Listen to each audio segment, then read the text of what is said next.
என்னை நீங்க சேர்த்துக்கலைனாலும் பரவாயில்ல, ஓரத்தில் விளிம்புல நின்றுட்டு கைதறி இருக்கிற ஒரு காமரேட் தான். எனக்கு மாற்று கருத்துக்கள் இருக்கலாம், அது இருக்க வேண்டும், அதுதான் ஜனநாயகம்.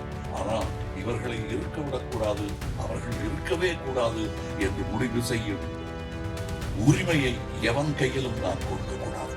ஸ்பார்டகஸ் வென்றிருந்தால் கிரைஸ்ட் வேறு புத்தகம் எழுதியிருப்பார். கிரைஸ்டை சிலுவையில் அறையாமல் இருந்திருந்தால் ஐயா மார்க்ஸ் புத்தகத்தை சற்றே மாற்றி எழுதியிருப்பார். இப்படி தாமதப்பட்டு போன இந்த நீதியின் நீண்ட பயணத்தில் அனைவருமே சேர வேண்டும். கட்சி பேதமாற்று இதில் சேர வேண்டும் என்பதுதான். அதில் யார் தலைமை என்பதை இப்ப நான் குறிப்பிட்டேனே, அதை மாதிரி கேட்காம இது நீதிக்கான நீண்ட பயணம் என்பதனால் கட்சி கொடிகளை எல்லாம் மறந்துவிட்டு உணர்வுகளோடு நடக்க வேண்டும். ஒரு போரின் விதை யாரால் ஊன்றப்படுகிறது என்பதை பார்க்க வேண்டும். அது முக்காவாசி உலகெங்கிலும் greed and avarice creates imperialism. அதோட பினாக்கிள் imperialism. அதோட நேர் எதிர் மக்கள் மலை நம் உணர்வு. அதற்கு பேர் கம்யூனிசம் சொல்லுங்க. ஸ்பார்டகஸ் காலத்துல அந்த மாதிரி பேர் கொடுக்க ஆள் இல்லை. 250 எனக்கு சான்ஸ் தரக்கூடிய இயக்குநர்களும் தயாரிப்பாளர்களும் எதிர்த்து செயல் நின்றார்கள். அப்பொழுது என்னை 2 வருடம் திரைத்துறையில் இருந்து ஒதுக்கி வைக்க வேண்டும் என்ற தீர்மானம் இயற்றப்பட்டது. அதெல்லாம் நான் கண்டுகல. நான் எங்கிருந்து வந்தேனோ அந்த பிறந்த வீட்டுக்கு போனேன். I am a skilled labor. இங்கு இவர்கள் எடுத்திருக்கும் படம் தியேட்டர்ல போட்டு வைக்க முடியுமாங்கிறத பத்தி எல்லாம் யோசிக்கிறேன். இன்னைக்கு ட்விட்டரும் ஒரு தியேட்டர் தான். அதுல சோத்துக்கு என்ன வழிங்கிறத பத்தி படத்தை எடுங்க, தொப்பையை குறைக்கிறது எப்படிங்கிற படத்துல எடுக்க வேண்டிய அவசியம் இல்லை. அதுக்கு நிறைய பேர் காசு வாங்கிட்டு அறிவுரை சொல்ல வந்திருக்காங்க. நீங்க செய்யும் இந்த விஷயம் நான் கூட ஐயா கேட்கும்போது அங்கேயே வாச்சாத்திலே வச்சுக்கலாமான்னு. ஆனா அது உணர்வுபூர்வமான ஒரு முடிவு தானே தவிர strategically not a good decision. இங்கே வச்சு இந்த கேமரா எல்லா கேமராக்களுக்கும் இதை கொண்டு போய் சேர்ப்பது தான் சரியான யுக்தி. அதனால் தான் நீங்க சின்ன கூட்டமாக இருந்தாலும் பரவாயில்லை, சின்ன கூட்டம் தான் பெரிய கூட்டமாக மாறும். அது உங்களுக்கு தெரியாததில்லை காமரேட்ஸ். உயிரே உறவே தமிழே வணக்கம். பி சண்முகம் ஐயா அவர்களே, ஜி ராமகிருஷ்ணன் ஐயா அவர்களே comrade, P Delhi Babu comrade அவர்களே, எஸ் கண்ணன், கனகராஜ் வழக்கறிஞர், சம்கிராஜ் இயக்குனர், ராஜமுருகன் ஆவணப்பட இயக்குனர், ஆர்ஜே பிரசாத் படக்குழுவினர், அனைவருக்கும் வணக்கம். இவர்களுடைய பதவிகளை நான் சொல்லவில்லை, அவர்கள் காமரேட் என்பதே பெருமை. அதே பழக்கம் இந்த இளைஞர் கூட்டத்திற்கும் வந்திருப்பது பார்க்க மகிழ்ச்சியாக இருக்கிறது. இதில் யார் தலைமை யார் தொண்டன் என்று தெரியாமல் அனைவருமே ஒரே இலக்கை நோக்கி நகர்ந்து கொண்டிருக்கிறோம். இது நீதியை நோக்கிய நீண்ட பயணம். அது நீண்டு கொண்டே இருக்கிறதே என்ற சோகப்பட்ட இளைஞர்கள் எல்லாம் தலை வெளுத்து இளைஞர்களை தேடிக்கொண்டிருக்கிறார்கள் உதவிக்காக. அதுதான் உண்மை.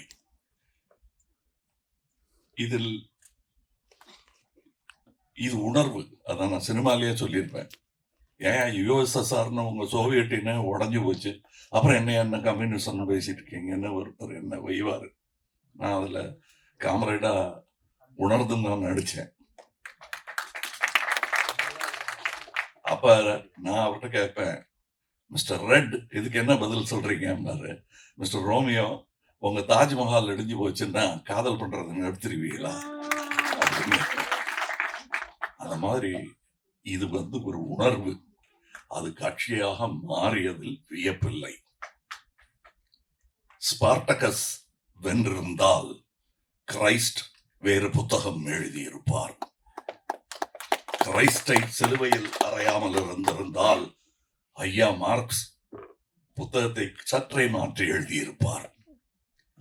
இப்படி தாமதப்பட்டு போன இந்த நீதியின் நீண்ட பயணத்தில் அனைவருமே சேர வேண்டும். கட்சி பேதமற்று இதில் சேர வேண்டும் என்பதுதான்.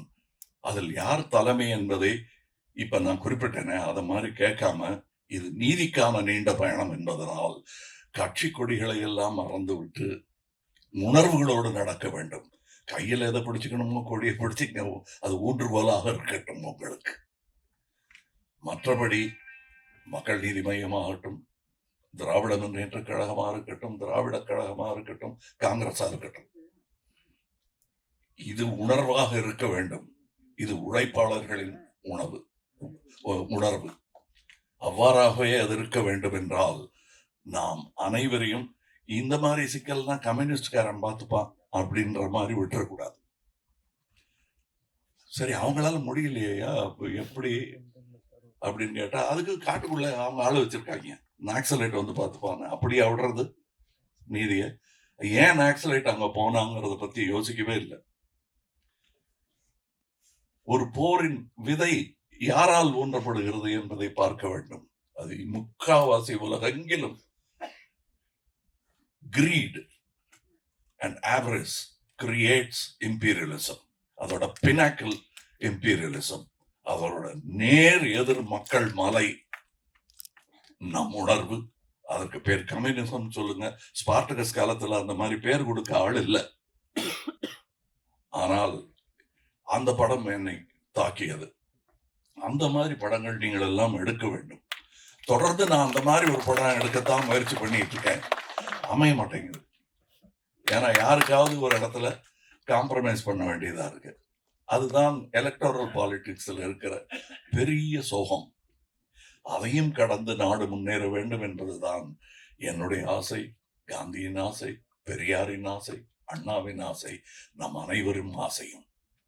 அவர்களை கட்சி பிரித்து பார்க்க கூடாது. உணர்வாளர்கள் ஒன்று சேர வேண்டும் என்பதுதான் என்னுடையது. முதலில் இந்த கூட்டத்திற்கான வெளிக்குரல் கொடுக்கும் பொழுது brothers of the world unite என்பதாகத்தான் முடிவு செய்யப்பட்டிருந்ததாக கேள்விப்பட்டிருக்கிறேன். ஆனால் அது வேறு ஒரு மதத்தின் சாயலோ அல்லது வெறும் குடும்பத்திற்குள்ளான ஒரு விஷயமாகவோ மாறிவிடக் கூடாது என்பதற்காகத்தான் workers of the world unite என்பது மார்க்ஸ் அண்ட் எங்கெல்ஸ் இருவரும் கலந்து ஆலோசித்து முடிவு செய்த ஒரு விஷயம். நாம் அனைவருமே என்று ஸ்கில்டு ஒர்க்கர்ஸ். அதில் கலைஞர்களும் சேருவார்கள், சேர மாட்டார்கள் என்பது எனக்கு மூத்த காம்ரேட் சொன்னாங்க. எங்க இண்டஸ்ட்ரியில தொழிலாளர்களுக்கு ஒரு 10 ரூபா 15 ரூபா ஏத்தி கொடுக்கறதுல பேரம் பேசிட்டு இருந்த நேரத்துல நான் தொழிலாளர்களுடன் தான் சேர்ந்தேன். இது இந்த கூட்டத்துல வர்றதுக்காக நான் சொல்லல, இங்க கைத்தட்டு வாங்கணுங்கிறதுக்காக சொல்லல. அது நியாயமாகப்பட்டது. எனக்கு 250 எனக்கு சான்ஸ் தரக்கூடிய இயக்குநர்களும் தயாரிப்பாளர்களும் எதிர்த்து செயல் நின்றார்கள்.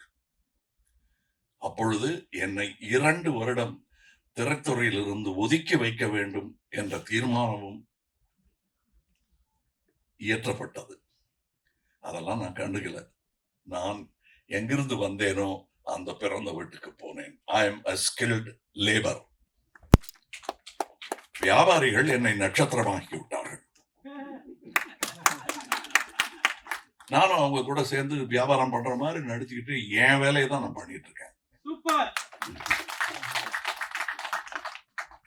நீங்க எல்லாரும் லீட் ஆன் காந்தி என்ற நான் ஒரு திரைப்படம், அதை வெளியிட மாட்டாங்க,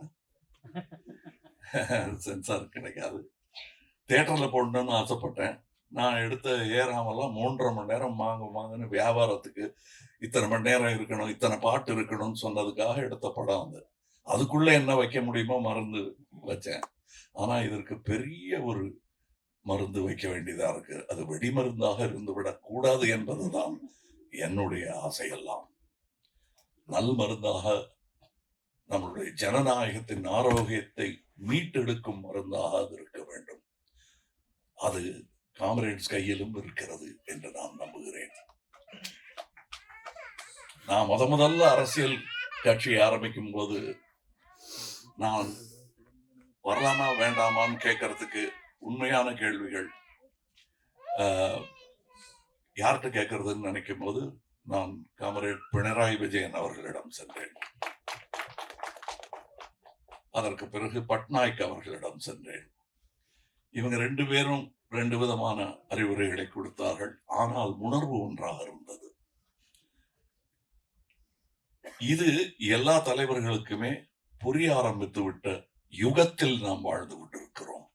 இல்லைன்னா மார்க்ஸ் சில சென்னையில் இவ்வளவு பெருசா ஒரு கவர்மெண்ட் எழுப்போம் அப்படின்னு நீங்க நம்பினீங்களா? 50 வருஷத்துக்கு முன்னாடி சொல்லி இருந்தா நம்பி இருப்பீங்களா? 70 வருஷத்துக்கு முன்னாடி சொன்னா அதெல்லாம் பகற்கனவு, இப்ப நடக்காது, பார்ப்போம், வேணும்னா போய் ரஷ்யால பார்த்துட்டு வரலாம் அப்படின்னு சொல்லிட்டு இருந்தவங்க எத்தனை பேர் இருந்தாங்கன்னு எனக்கு தெரியும். எங்க பரமக்குடியில் நான் பார்த்த காமரேட்ஸ் எனக்கு குழந்தைக்கு எவ்வளவு கம்யூனிசம் சொல்லலாமோ அவ்வளவுதான் சொன்னாங்க. பிற்பாடு நான் புரிந்து கொண்டேன். இங்கு இவர்கள் எடுத்திருக்கும் படம் தியேட்டர்ல போட்டு விற்க முடியுமாங்கிறத பத்தி எல்லாம் யோசிக்காதீங்க. இன்னைக்கு ட்விட்டரும் உங்கள் தியேட்டர் தான். அதுல சோத்துக்கு என்ன வழிங்கிறத பத்தி படத்தை எடுங்க, தொப்பையை குறைக்கிறது எப்படிங்கிற படத்தை எடுக்க வேண்டிய அவசியம் இல்லை. அதுக்கு நிறைய பேர் காசு வாங்கிட்டு அறிவுரை சொல்றவங்க இருக்காங்க. நீங்க செய்யும் இந்த விஷயம், நான் கூட ஐயா கேட்கும்போது அங்கேயே வாச்சாத்தையிலேயே வச்சுக்கலாமான்னு. ஆனா அது உணர்வு பூர்வமான ஒரு முடிவு தானே தவிர strategically not a good decision. இங்க வச்சு இந்த கேமரா எல்லா கேமராக்களுக்கும் இதை கொண்டு போய் சேர்ப்பது தான் சரியான யுக்தி. அதனால் தான் இது இங்க சின்ன கூட்டமாக இருந்தாலும் பரவாயில்லை. சின்ன கூட்டம் தான் பெரிய கூட்டமாக மாறும். அது உங்களுக்கு தெரியாதது இல்லை காமரேட்ஸ். காந்தி சொன்னதும் அதுதான். 50 பேர் தான் ஆரம்பிச்சாங்க டண்டி மார்ச். அதுல எத்தனை கம்யூனிஸ்ட் இருந்தாங்கன்னு எனக்கு தெரியாது. காந்தியன் மார்க்சிசம்னு சொன்னவங்கலாம் இருக்காங்க, ராம் மனோகர் லோகியா, அவங்கெல்லாம் நான் படிச்சிருக்கேன். அதனால் தான் இந்த கூட்டத்திற்கு ஆர்வமாக வருகிறேன். உடனே கழட்டி கொடுக்கல பாருங்க நீங்க போர்த்திய சிவப்பு போர்வையை. என் நரம்பெல்லாம் ஓடி கொண்டிருக்கும் வண்ணமும் அதுதான், என் கோபத்தின் வண்ணமும் அதுதான், வறுமையின் நிறமும் அதுதான். அதான் வறுமை நிறம் சிவப்புன்னு நம்ம ஒரு படம் எடுத்தோம். அங்கிருந்து வருகிறேன் நான். என்னை நீங்க சேர்த்துக்கலைனாலும் பரவாயில்ல, ஓரத்துல விளிம்புல நின்றுட்டு கை தட்டிட்டு இருக்கிற ஒரு காமரேட் தான். எனக்கு மாற்று கருத்துக்கள் இருக்கலாம், அது இருக்க வேண்டும், அதுதான் ஜனநாயகம்.